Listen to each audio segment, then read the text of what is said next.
नमस्कार मित्रांनो, मॅथमॅजिकमध्ये परत एकदा सगळ्यांचं हार्दिक स्वागत आहे. आज खूप दिवसानंतर परत एकदा भेट होती आपली.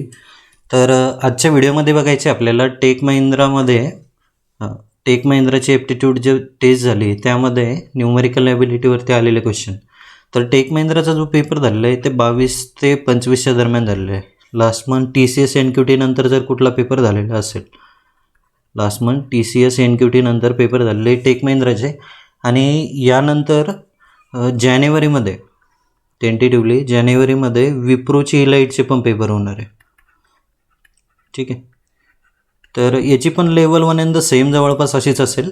क्वेश्चनचे लेवल इझी टू मॉडरेट होत्या आणि प्रत्येक शिफ्टमध्ये जवळपास 12 ते 15 क्वेश्चन होते ॲप्टिट्यूडवरती. ठीक आहे, तर बघू आपण क्वेश्चनवरती सुरुवात करू लगेचच. तर पहिला क्वेश्चन तुमच्यासमोर. आता काही क्वेश्चनची लेंथ त्यांनी थोडीशी मोठी दिलेली होती, बट ॲक्च्युअल डेटा त्यामधलं म्हणजे कामाचा डेटा खूप कमी दिलेला होता. फक्त तेच आता तुमचं ॲबिलिटी ओळखायची होती त्यांना क्वेश्चन कॉम्प्रिहेन्शनची. तर इथं त्यांनी काय सांगितलं आहे, as a result of recent labour reforms early wages जे होते वर्करचे ते काय दिलेलं आहे त्यांनी, ते इन्क्रीज होत आहे किती टक्क्यांनी, 12.5%. त्यानंतर त्यांनी काय म्हटलं तर weekly work weekly working hours जे होते ते 8% डिक्रीज होत आहे. आणि त्यानंतर त्यांनी सांगितलं होतं बिफोर द रिफॉर्म्स, हे घडण्याच्या अगोदर एक अनस्किल्ड लेबर एम्प्लॉई जो होता त्याला किती रुपये मिळत आहे, $1200 मिळत आहे. किती तासाचे, 50 तासाचे.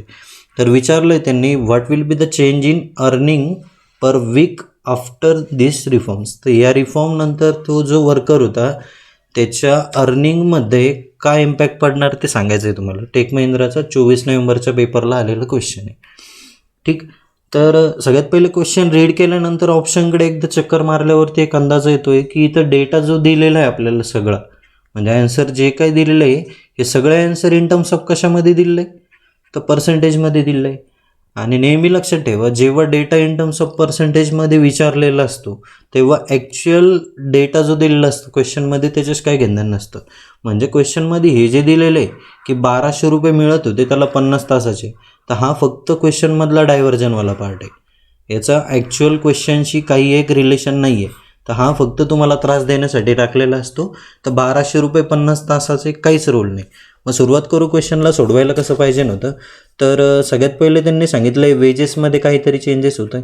तर वेजेसच्या बाबतीत काय घडतं आहे, वेजेस 12.5% वाढले, म्हणजे 12.5%चा इन्क्रीज आहे वेजेसच्या बाबतीत. ठीक, त्यानंतर वर्किंग आवर्सच्या बाबतीत काय म्हटलं आहे, तर वर्किंग आवर्स किती ना, तर 8% डिक्रीज होत आहे. ठीक आहे, मग आता मल्टिपल अप्रोच आहे या क्वेश्चनसाठी. तर पहिले एकदा रेशो मेथडनं सोडून दाखवतं नेमकं काय करावं लागणार. पहिले फ्रॅक्शन माहिती पाहिजे ना तुम्हाला. तर 12.5%, तर 12.5%चा फ्रॅक्शन असतो 1/8. 1/8चं काय होणार आहे, इन्क्रीज होणार आहे. त्यानंतर 8%चा फ्रॅक्शन असतो 2/25. 8%चा फ्रॅक्शन असतो 2/25. तर फर्स्ट केसमध्ये काय होणार आहे, 8चे वेजेस 1ने वाढून 9 होणार आहे. वेजेसच्या बाबतीत काय घडलं, ₹8चे वेजेस ₹9 झाले. ठीक, वर्किंग आवर्सच्या बाबतीत काय घडलं, तर 2500 वर्किंग आवर्स 2ने कमी आले.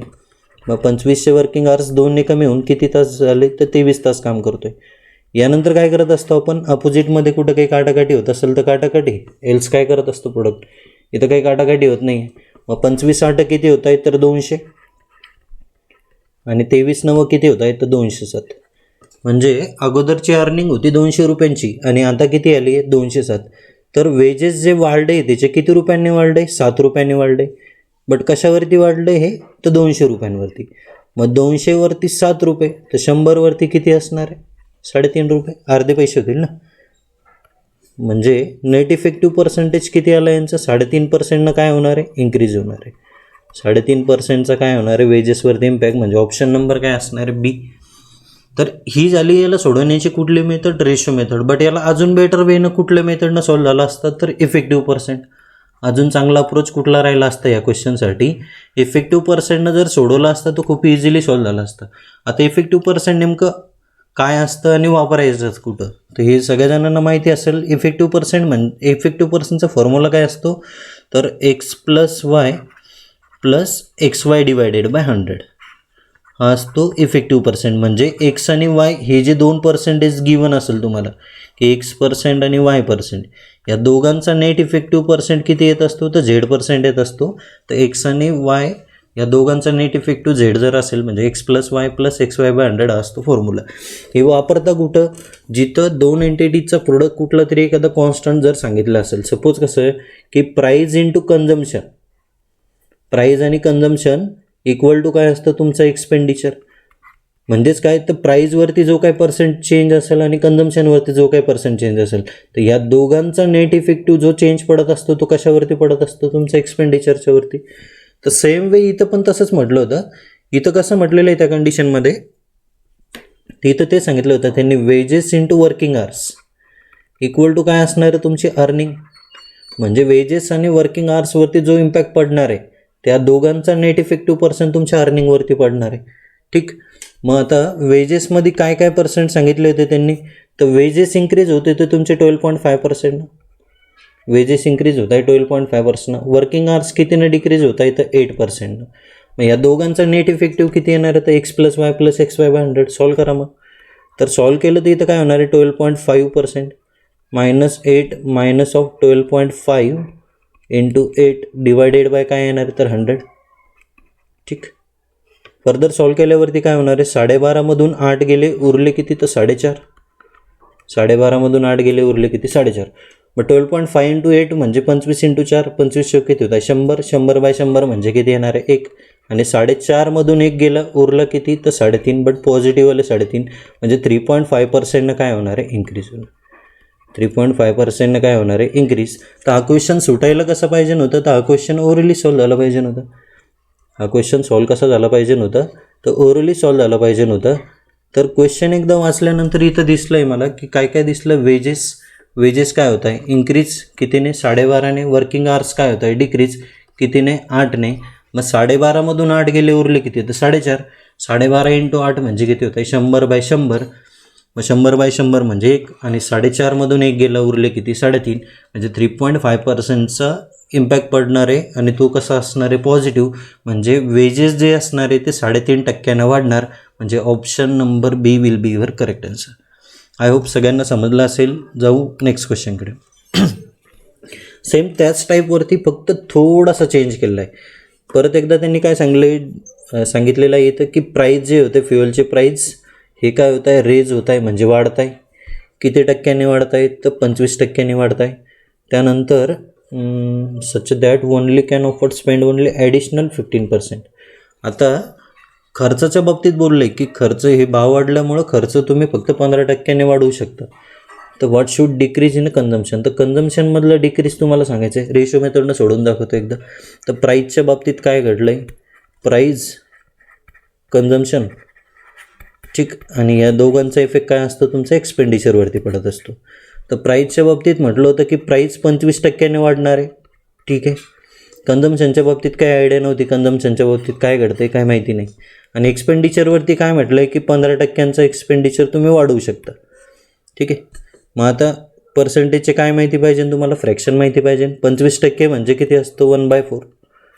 ठीक, 15% म्हणजे किती असतो तर 3/20.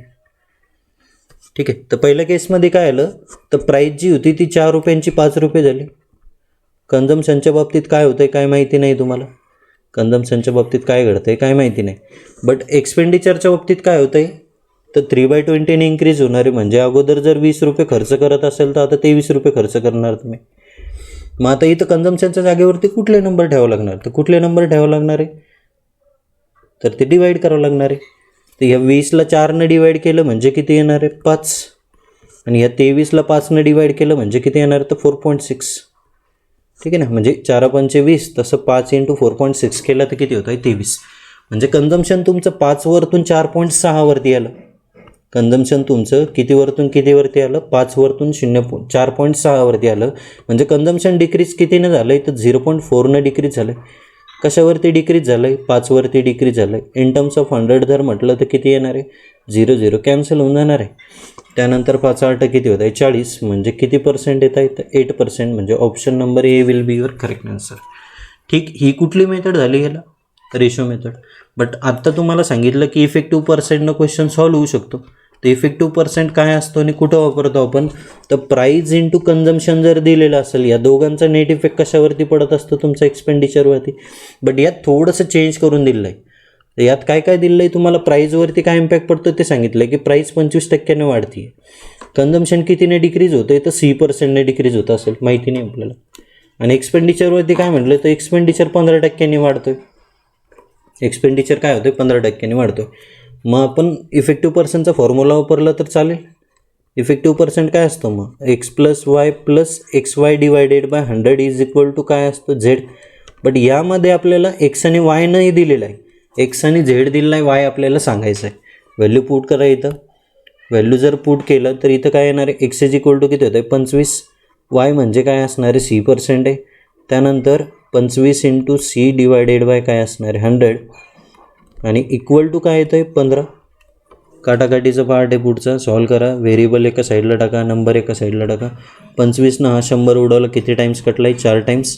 हे 15 इकडं आणा आणि हे पलीकडं पाठवून द्या. तर 4C -4C -1C -5C इकडं काय होणार आहे 25 - 15 इज इक्वल टू किती होत आहे 5C डिवायडेड बाय 4.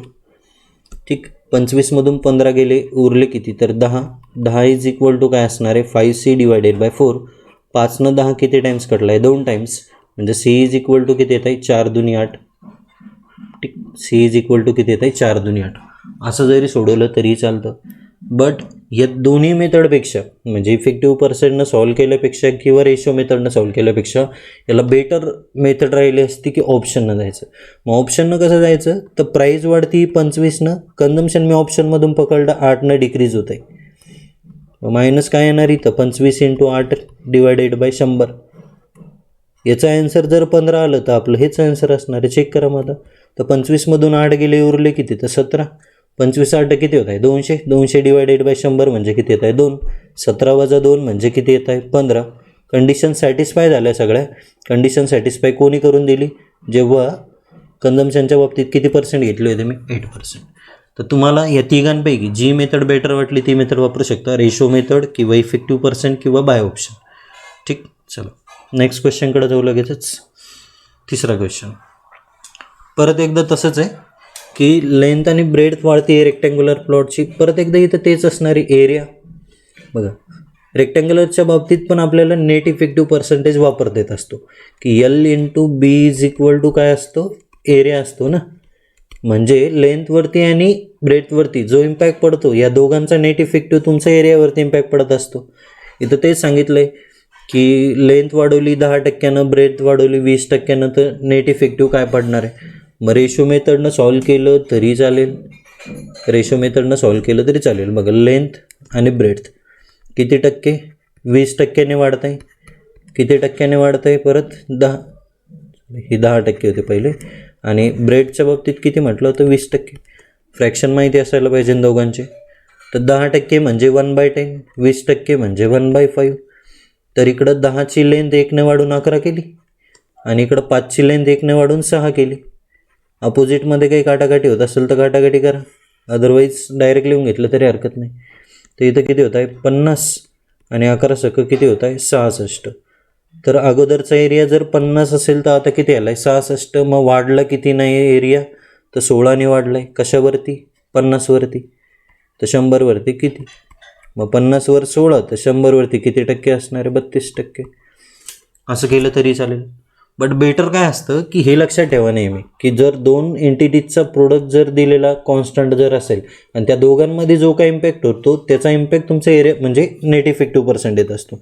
मग इथं 2 पॉझिटिव्ह पर्सेंट दिला होता, तर लेंथ वाढती आहे 10%, ब्रेथ वाढती आहे 20%. या दोघांचं नेट इफेक्टिव्ह काय येणार, मग X plus Y plus X y by 100. मग X plus Y plus x into Y divided bye किती येत आहे तर 100. मग 20 आणि 10 किती होत आहे 30 आणि 200 डिवायडेड बाय 10 म्हणजे किती येत आहे 2. 30 आणि 2 किती टक्के येत आहे 32%. म्हणजे option number D will be your correct answer. ठीक आहे. तर ह्या क्वेश्चनला हार्डली 2 ते 5 सेकंद लागायला पाहिजे नव्हते. किंवा तुम्ही जर कंटिन्युअस प्रॅक्टिसमधलं जर स्टुडंट असाल ना तर हे तुमच्या आणि हे विचारलं जाणारे पर्सेंट आहे. तर हे लक्षात ठेवा नेहमी की 10% इन्क्रीज आणि 20% इन्क्रीज, 10 आणि 20 या दोघांचं नेट इफेक्टिव्ह पर्सेंट किती असतं? 32%. हे जर पार्ट जर असेल तुमचं तर हा क्वेश्चन हार्डली 1 सेकंदामध्ये होईल जर माहिती असेल तर. अदरवाईज तरी पण तुम्हाला इतकं कॅल्क्युलेशनला वेळ नाही लागणार आहे. की 10 आणि 20 किती होत आहे? 30, 30 आणि 2 किती होणार आहे? 32. चला नेक्स्ट. हा तर एकदम चिल्लर क्वेश्चन. त्यांनी काय म्हटलं होतं की कसं राहतं, काही एक्झाममध्ये काही क्वेश्चन राहतं की तुम्हाला आउट ऑफ मार्क नाही पडायला पाहिजे किंवा शून्य पण नाही पडायला पाहिजे. तर हा 0 मार्क पडावं नाही त्यासाठी होता. What percent of 80 is 16? 16 हा 80च्या किती टक्के? 10% म्हणजे 8. 20% म्हणजे किती येणार? 16 किंवा 16/80 गुणिले 100 is equal to how much percent? 20%. एकदम चिल्लर आहे. चल next question. The production of manufacturing unit gone step falls म्हटलं आहे, पडतं आहे. काय पडतं आहे? प्रोडक्शन 20%. आणि 2 वर्षापूर्वीचं विचारलं आहे, प्रेझेंट तुम्हाला एवढं दिलेलं आहे. ठीक आहे, सॉल्व करू परत एकदा रेशो मेथडनं. 2 वर्ष 20% पडणार आहे आणि प्रेझेंटचं सांगितलं आहे 2 वर्षापूर्वीचं विचारलेलं आहे. प्रोडक्शन पहिल्या वर्षी 20% घटलं आहे, दुसऱ्या वर्षी पण 20%च घटलं आहे. परत एकदा काय माहिती असायला पाहिजे? फ्रॅक्शन. 20% म्हणजे किती होत आहे? 1/5. 20% म्हणजे किती होत आहे? 1/5. तर 5 रुपयांची वस्तू म्हणजे 5 रुपयाचं प्रोडक्शन 1 कमी होऊन 4 झालं. 5 रुपयांचं प्रोडक्शन 1 कमी होऊन किती आलं? 4. अपोजिटमध्ये काही काटाकाटी असेल तर काटाकाटी, अदरवाईज प्रोडक्ट. 5 किती होत आहे? 25. 4 चौक किती होत आहे? 16. म्हणजे जर 2 वर्षापूर्वी जर 25चं प्रोडक्शन असेल तर ॲट प्रेझेंटला किती झालं आहे? 16. हे जे रेशो आले हे कशाचे आले आहे तुमचे? हा 2 इयर ॲगोचा आलेला आहे आणि हा आलेला आहे तुमचं प्रेझेंटचा. म्हणजे प्रेझेंटला जर 16 युनिट असेल तर 2 वर्षापूर्वी तुमचं 25 होतं. मग हा 16 युनिट सध्या क्वेश्चनमध्ये तुम्हाला गिवन आहे. तर ह्या 16 युनिटची व्हॅल्यू किती दिलेली आहे? 64,000. 16 युनिटची व्हॅल्यू किती दिलेली आहे? 64,000. तर या 25 युनिटची व्हॅल्यू किती असणार आहे? 16 चौक 64, 25 चौक किती असणार आहे? 100. म्हणजे मल्टिप्लायर कितीचा येतो याला? 400चा मल्टिप्लाय. तर याला पण 400नं मल्टिप्लाय करून टाका. मग 25 चौक 100, 16 चौक 64,000, मग 25 चौक 100,000. 100,000 म्हणजे किती असणार आहे? तर 1,00,000. म्हणजे option number B will be your correct answer. ठीक. असं सोडवलं तरी चालेल, बट ओरली पण सॉल्व होऊ शकतो. परत एकदा तर ओरली कसं सॉल्व होऊ शकतो तर लक्षात असू द्या की परत एकदा नेट इफेक्टिव्ह पर्सेंटच असणार आहे ना. म्हणजे 20नं कमी केला आणि 20नं कमी केला तर नेमका इफेक्ट काय पडत असतो? तर लक्षात ठेवा की 20नं वाढवला आणि 20नं वाढवला तर 2 पॉझिटिव्ह 20%चा सक्सेसिव्ह पर्सेंट असतो किती? तर 44%. 2 पॉझिटिव्ह 20%चा हे पार्ट जर असेल तर थोडंच फायदा होईल तुम्हाला. की 20नं वाढवला तर 44नं वाढत असतो आणि 20नं जर 2 सक्सेसिव्हली 20%चा डिक्रीज असेल तर हा इक्विव्हॅलंट असतो तुमच्या 36%च्या निगेटिव्ह. म्हणजे 20नं कमी केला तर रिझल्टंट कितीनं कमी होत असतो? 36ने. किंवा असं जरी इथं जरी केलं तुम्ही की -20 इंटू 20 मायनस नाही येणार, इथं प्लस येणार आहे. कॉज मायनस मायनस प्लस झाला आहे. डिवायडेड बाय काय असणार आहे? 100. मग -20 म्हणजे -40 आणि हा किती असणार आहे? 4. आणि 4मधून 40 गेले किती उरला? तर -36. म्हणजे 2 निगेटिव्ह 20%चा नेट इफेक्टिव्ह पर्सेंट किती असतो? 36%. मग आता जसं इथं काय होणार आहे पहिल्या केसमध्ये, जर दोन्ही पॉझिटिव्ह जर असते म्हणजे 100 रुपये जर सुरुवातीला असेल तर 100 रुपयांचे फायनली किती रुपये होणार आहे? 44ने वाढून 144. तर सेम वे जर दोन्ही निगेटिव्ह 20 दिला असेल तर 100 रुपयांची वस्तू 36 रुपये कमी होऊन किती रुपयांना होणार आहे? 64ला. तर 64ची व्हॅल्यू गिवन होती तुम्हाला. 64 म्हणजे 64,000, तर 100 म्हणजे 100,000 आणि 100,000 म्हणजे किती असतात? तर 1,00,000. तर क्वेश्चन सुटायला पाहिजे नव्हतं. ओव्हरली कसा? तर 20%चा 2 टाइम्स डिक्रीज म्हणजे असतो 36चा डिक्रीज. 36चा डिक्रीज झाला म्हणजे 64 झालं आणि 64 म्हणजे 64,000. तर 100 म्हणजे 100,000. म्हणजे option number B will be your correct answer. ठीक. Next question. तर 75 टीचर होते, 25 टीचरची सॅलरी 10% वाढली, 50 टीचरची सॅलरी 25% वाढवली. तर find the average percentage increase. Mixture allegation वापरा. तर 25 टीचरची सॅलरी वाढवली किती टक्क्यांनी? 10% वाढवली. आणि 50 टीचरची सॅलरी वाढवली किती टक्क्यांनी? 25%. वरती जर पर्सेंटेज इन्क्रीज असेल तर खाली असणारं तुमचं नंबर ऑफ स्टुडंट किंवा टीचर. स्टुडंट किंवा टीचरच्या बाबतीत काय सांगितलं त्यांनी? इकडं 25 टीचर सांगितले होते, इकडं 50 टीचर सांगितले होते. 25 आणि 50चा रेशो जर घेतला तर किती येतो आहे? 1:2. ठीक आहे, तुम्हाला सेंटरचा नंबर सांगायचा आहे. एक तर याला सगळ्यात चांगला वे असतो की डायरेक्ट हिट अँड ट्रायलनं डायरेक्ट मध्ये कुठला तरी पर्सेंटेज ठेवून द्या. 15 जर ठेवलं तर काय येणार आहे? इथं 5 येईल, इकडं 10 येईल, बट 2:1 पाहिजे मला, 1:2 पाहिजे आणि 2:1 नाही. सेंटरला जर मी तिथं त्या ब्ल्यू बॉक्सच्या ऐवजी मी इथं किती पर्सेंट जर पुट केलं, इथं जर 20% पुट केलं मी, तर आन्सर येऊन जाईल माझं. ठीक आहे, 20मधून 10 गेले, उरले किती? तर 10. आणि 25मधून 20 गेले, उरले किती? तर 5. 5 आणि 10चा रेशो 1:2 येतो आहे का? तर येतो आहे. म्हणजे सेंटरचे पर्सेंट किती आले? 20. असं केलं तरी चालेल. किंवा अनदर वे काय असतं त्यांना? मेथडनं सॉल्व करायचं. मग मेथडनं सॉल्व कसं? तर या दोघांचा डिफरन्स. ठीक, या दोघांचा डिफरन्स किती पर्सेंटचा येतो आहे? 15%चा. आणि या 15%ला तुम्हाला या रेशोमध्ये डिस्ट्रीब्यूट करायचं असतं. किती रेशोमध्ये? या रेशोच्या सममध्ये 3 पार्टमध्ये डिस्ट्रीब्यूट करायचं. मग एक पार्ट किती युनिटचा बनणार तुमचा? तर 5 युनिटचा. मग हा 1 म्हणजे 5, हा 1 युनिट म्हणजे किती झाला? 5चा. आणि 2 युनिट म्हणजे किती आले? 10चे. छोट्या नंबरमध्ये ॲड करा किंवा मोठ्या नंबरमधून लेस करा. 25मधून 5 गेले 20, किंवा 10मध्ये 10 ॲड केला किती आलं? 20. कुठली पण मेथड जी बेटर वाटते ती अप्लाय करा. बट माझ्या मते याला चांगला ऑप्शन राहिला असता हिट अँड ट्रायल. डायरेक्ट 20 ठेवला तर 20मधून 10 गेले 10 आणि 25मधून 20 गेले 5. रेशो 1:2 बनतोय. कंडिशन सॅटिस्फाय झाल्या. कशावरती? तर ऑप्शन नंबर बी वरती. चलो नेक्स्ट क्वेश्चन. पॉप्युलेशन दिली किती? 1,26,000. ठीक आहे. On this 2/3 are men. परत एकदा काय म्हटलं आहे मी की नेहमी लक्षात ठेवा, जेव्हा data in terms of percentage विचारलं तर हा फालतूपणा तुम्हाला त्रास देण्यासाठी बघतो. हे 1,26,000 असू द्या की किती बी असू द्या, लोक काही घेणार नाही याच्याशी. आता पर्सेंटेज म्हटलं तर हा फक्त त्रास देण्यासाठी पार्ट होता. मग 2/3 पार्ट म्हटलेला आहे. फक्त आता नंबर कन्सिडर करताना काय करायचं? तर फ्रॅक्शनच्या डिनॉमिनेटरवरून नंबर कन्सिडर करायचं. फ्रॅक्शनच्या डिनॉमिनेटरवरून का? कारण की त्याच्या 2/3 निघायला पाहिजे ना असंच नंबर. समजा लोकसंख्या 100 होती असं नाही समजायचं. प्रत्येक केसमध्ये 100 घेणं गरजेचं नाही. ते फ्रॅक्शनच्या डिनॉमिनेटर डिसाईड करणार आहे की आपली टोटल काय असणार आहे. 2/3 होतं म्हणून मी टोटल कन्सिडर केले की 300 होती तुमच्या गावाची लोकसंख्या. ठीक आहे, 300पैकी 2/3 कोण होतं?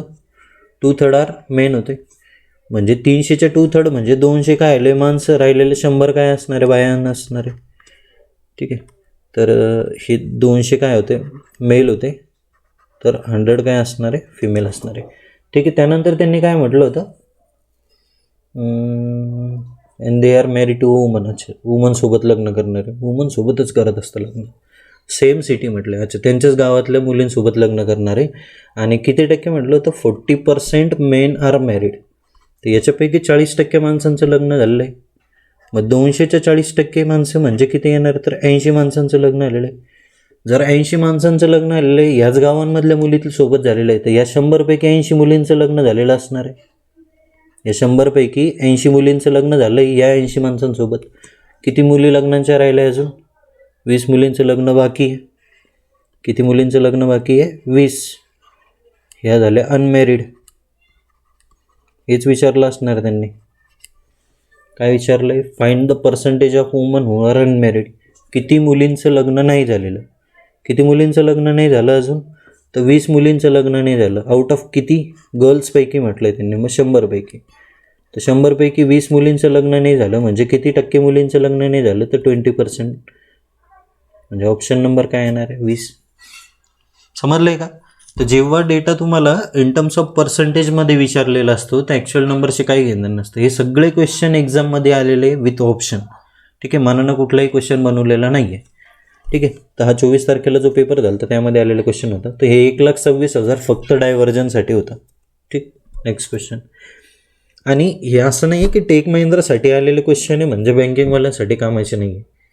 मी त्यांच्यासाठी तर घेतोच आहे, पण तुमच्या पण मर्यादेला येणारच आहे कामाचे, कारण की मॅथ सगळीकडे सारखंच आहे.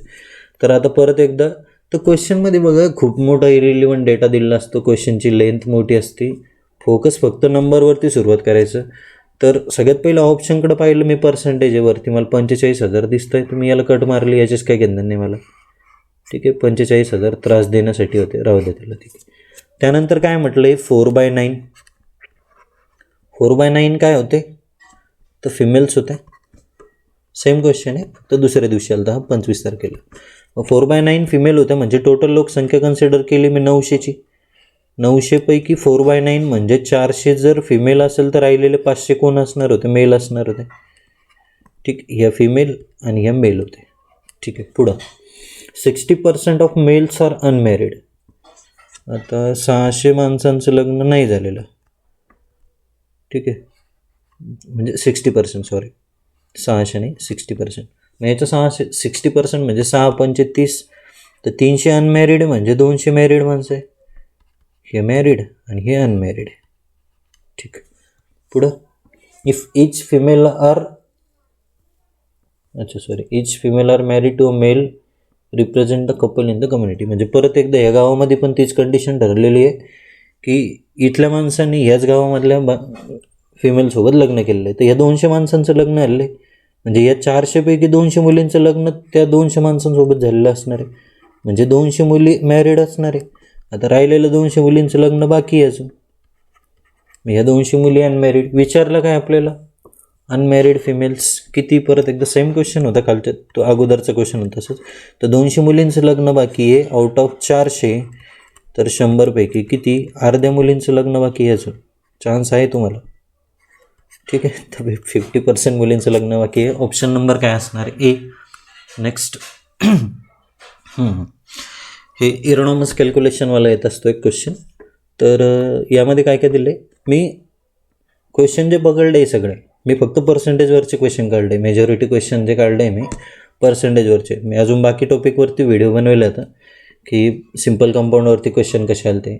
मी फक्त सगळ्या दिवसात 22 पासून 25 तारखेपर्यंत आलेल्या प्रत्येक शिफ्टमधले पर्सेंटेज बेस क्वेश्चन घेतले पहिले. तर रॉननं काय केलं आहे, मॅथमॅटिक कॅल्क्युलेशन जाऊ दे, त्याने काय म्हटलं ते बाकी काही वाचच नाही, काही बी असू दे. मल्टिप्लाय केलं आहे कितीनं, 3/5 इन्स्टेड ऑफ 5/3. आता इंग्लिशचा प्रश्न आहे, नेमकं काय करायला पाहिजे नव्हतं काय केलं आहे, तर 5/3नं मल्टिप्लाय करायचं होतं त्याला. कितीनं मल्टिप्लाय करायचं होतं, 5/3नं मल्टिप्लाय करायचं होतं, बट चुकून कितीनं केलं त्यानं, 3/5नं.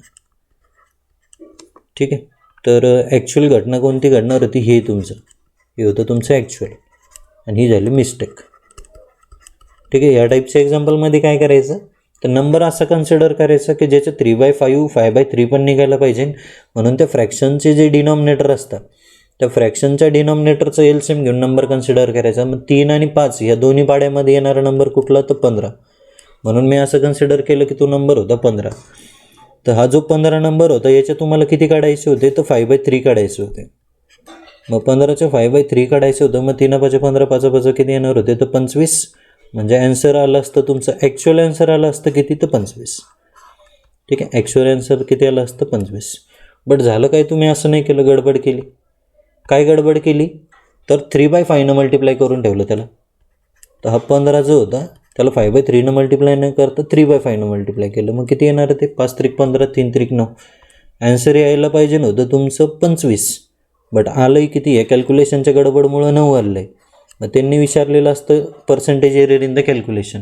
मग 25चा ॲन्सर 9 झालं, एरर पडला आहे तुमचा 16चा. कशावरती आला आहे तो, 25वरती. मग 16चा एरर 25वरती, तर 100वरती किती, 25 चोक 100, 16 चोक किती होत आहे 64. म्हणजे 64%नं कॅल्क्युलेशन काय आलं आहे तुमचे, रिड्यूस झालं आहे. म्हणजे ॲन्सर काय येणार आहे, 64%चा डिक्रीज होणार आहे तुमचा ॲन्सरवरती. म्हणजे option number D will be your correct answer. झेपलं. ठीक आहे, बट या टाईपच्या क्वेश्चनला खूप कमी वेळेमध्ये सॉल्व करता येत असतं. फक्त करायचं काय, क्रॉस मल्टिप्लाय करायचं. क्रॉस मल्टिप्लाय कसं, तर 3/5 इन्स्टेड ऑफ 5/3. इन्स्टेड ऑफ 5/3 म्हणजे करायचं होतं 5/3नं, चुकून केलं कितीनं, 3/5नं. मग यात काय करायचं, क्रॉस मल्टिप्लाय करायचं आणि गुणाकार लिहून टाकायचं. आता क्रॉस मल्टिप्लाय केल्यावरती इकडं किती होणार आहे, 5 5 किती होत आहे, 25. आणि तिकडं किती होत आहे, तर 3 त्रिक 9. मग 25चा ॲन्सर 9 झालं तुमचं. एरर पडला 16चा, कुणावरती, 25वरती, तर 100वरती किती. ठीक, मग 25 चोक 100 आणि 16 चोक किती होत आहेत, 64. मग 64%चा काय होणार आहे, डिक्रीज होणार आहे. आय होप सगळ्यांना समजलं असेल. नेक्स्ट क्वेश्चनकडे जाऊ लगेचच. चल सेम क्वेश्चन टेक महिंद्रा 22 तारखेला आलेला. Multiplying a number by 7 the number is divided by 7. Multiply करायचं होतं 7नं, डिवाईड केलं 7नं. काय करायचं होतं? मल्टिप्लाय करायचं होतं 7नं. काय करून ठेवलं तुम्ही? डिवाईड करून ठेवलं. कशाने? 7ने. मेथडनं सांगतो एकदा. तर 7नं मल्टिप्लाय करायचं होतं, 7नं डिवाईड केलं. मग आता नंबर कसा पकडला पाहिजे तुम्ही? ज्याला 7नं डिवाईड झालं पाहिजे. मग नंबर 7च कन्सिडर करा. 7च्या पाड्यामधलं कोणतं पण करा. असा नंबर ज्याला 7नं डिवाईड झालं पाहिजे. मग 7 घ्या, 14 घ्या, काही जरी घेतलं तरी चालेल, पण मायनर नंबर घ्यायचा जेणेकरून कॅल्क्युलेशनला तकलीफ होणार नाही. तर 7 नंबर होता, त्याला तुम्हाला 7नं मल्टिप्लाय करायचं होतं. 7 7 49 तुमचं येणार होतं ॲन्सर. गडबड केली तुम्ही. 7ला 7नं मल्टिप्लाय न करता 7ला 7नं डिवाईड करून ठेवलं. म्हणजे ॲन्सर किती आलं? तर 1 ॲन्सर आलं. ॲन्सर पाहिजे किती होतं? 49. आणून किती ठेवलं तुम्ही? 1. काय गडबड झाली? 48ची गडबड झाली. कुणावरती आली? 49 वरती. आता इंटू 100 करायचं केला, काही करत नाही बसायचं. साधा हिशोब आहे. 49 पैकी 49 मार्क पडले असते तर 100% मार्क पडले असते. 48 मार्क पडले, मग 100चं थोडंसं कमी. 100चं थोडंसं कमी म्हणजे हे दोघं तर कधीच येणार नाही. 83.33, पण हा 100चं थोडंसं नाही आहे. म्हणजे ॲन्सर किती असणार आहे? 97.75. ॲन्सर काय असणार आहे? 97.95%. ठीक आहे, असं केलं तरी चालतं. किंवा आत्ता जो आयटम सांगितला तुम्हाला क्रॉस मल्टिप्लिकेशनवाला, तोच वापरता येईल इथं पण. कसा वापरता येईल? तर बघा, मल्टिप्लाय बाय 7 करायचं होतं. मग 7नं मल्टिप्लाय करायचं होतं, तुम्ही डिवाईड 7नं केलं. मग आता ज्याचं कोणीच नसतं त्याचं कोण असतं? ते 1 असतो, म्हणजे 7/1. म्हणजे असं करायचं होतं, तुम्ही असं नाही केलं, असं केलं. हे झेपलं का बघा? हे 7नं मल्टिप्लाय, हे 7नं डिवाईड आहे. ज्याच्या खाली कोणी नसतं किंवा ज्याचं कोणीच नसतं त्याचं कोण असतं? 1 असतं. म्हणजे 7/1नं मल्टिप्लाय करायचं, तुम्ही 1/7नं केलं. क्रॉस मल्टिप्लाय करा. क्रॉस मल्टिप्लाय केल्यावरती काय होणार? 7 7 49. 1 1 1. यायला पाहिजे 49, आणून ठेवला 1. फरक पडला 48चा. कुणावरती? 49 वरती. मग 49 पैकी 48 मार्क म्हणजे जवळपास 100%. बट 100% नाही. म्हणजे किती असणार आहे? तर 97.95%. चलो नेक्स्ट क्वेश्चन. हा चिल्लर आयटम होता, एकदम गरीब क्वेश्चन. कंपनी 1 लाख रुपये खर्च करते रिपेअरवरती, त्यानंतर 20% खर्च होतो आहे तुमचा कम्प्युटर रिपेअरवरती. तर तेच विचारलं त्यांनी. म्हणजे 1 लाखाचे 20% पैसे तुम्ही कम्प्युटरवरती खर्च करताय असं त्यांचं म्हणणं होतं. मग 1 लाखाचे 20% म्हणजे किती असतं? 20,000 असतो. ठीक आहे, चिल्लर item option number D. Next question. Square converted into rectangle by increasing the side by 5% आणि रिड्युसिंग द 5. सोडून दाखवू परत. नेमकं काय होतं? तर बघा, एक रेक्टँगल होता, नाही पहिले स्क्वेअर होता. हा स्क्वेअर आहे आणि याला करायचं आहे तुम्हाला रेक्टँगल. थोडंसं ॲडजस्ट करून घ्या. ठीक आहे, मी PPTवरती फर्स्ट टाईम लिहितो आहे, नसतं मी नोटपॅडवरती घ्यायचो पहिले, सॉरी पेंटवरती घेत होतो.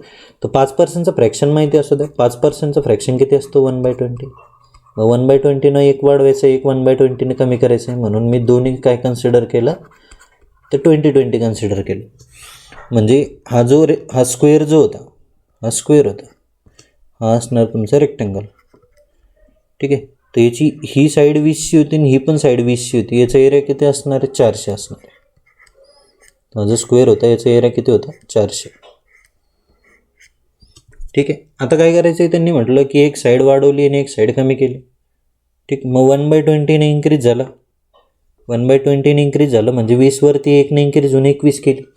आणि 1/20ने डिक्रीज झालं. एका ठिकाणी इन्क्रीज आहे, एका ठिकाणी डिक्रीज आहे ना. मग 1/20चं इन्क्रीज म्हणजे 20वरती 1ने वाढवून 21 आणि 20वरती 1ने कमी करून 19. आयताचं क्षेत्रफळ, लांबी गुणिले रुंदी. मग 21 × 19चा प्रोडक्ट, या दोघांचा मधला नंबर वजा 1.